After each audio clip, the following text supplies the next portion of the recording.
Kannur Aralam model residential സ്കൂളിന് താത്കാലിക ശാപമോക്ഷമാകുന്നു. Wayanad Thirunelli MRS താൽക്കാലികമായി ആറളത്തേക്ക് മാറ്റാൻ നടപടി തുടങ്ങി. 20 കോടിയിലേറെ രൂപ ചെലവഴിച്ച് നിർമ്മിച്ച അത്യാധുനിക സൗകര്യങ്ങളുള്ള കെട്ടിടം 4 വർഷമായി ഉപയോഗിക്കാതെ കിടക്കുന്നത് ന്യൂസ് മലയാളം റിപ്പോർട്ട് ചെയ്തിരുന്നു.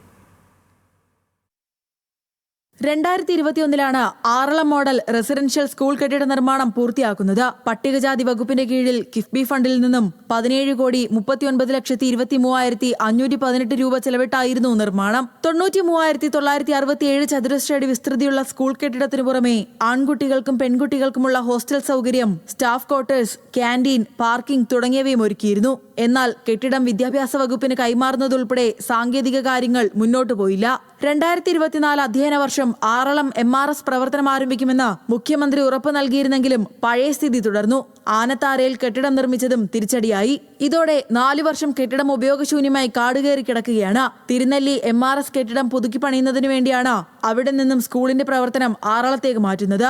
1 മുതൽ 10 വരെ ക്ലാസുകളിലെ 261 വിദ്യാർത്ഥികളാണ് ആറളത്തേക്ക് എത്തുക. 15 ജീവനക്കാരുമുണ്ടാകും. തിരുനെല്ലി സ്കൂളിൽ ഉപയോഗിച്ചിരുന്ന ഫർണിച്ചർ ഉൾപ്പെടെ ആറളത്തെത്തിച്ച് ഓണത്തിന് മുൻപായി പ്രവർത്തനം ആരംഭിക്കുമെന്നാണ് വിവരം. 2 വർഷത്തോളം തിരുനെല്ലി MRS ആറളത്ത് പ്രവർത്തിക്കും. കാടുപിടിച്ചു കിടന്ന ക്യാമ്പസ് വെട്ടിത്തളിക്കൽ, കെട്ടിടത്തിന്റെ അറ്റകുറ്റപ്പണികൾ എന്നിവ ആരംഭിച്ചിട്ടുണ്ട്. സ്കൂളിലേക്കുള്ള പ്രധാന വഴിയുടെ ടാറിങ്ങും ഉടൻ നടക്കും. ന്യൂസ് മലയാളം, കണ്ണൂർ.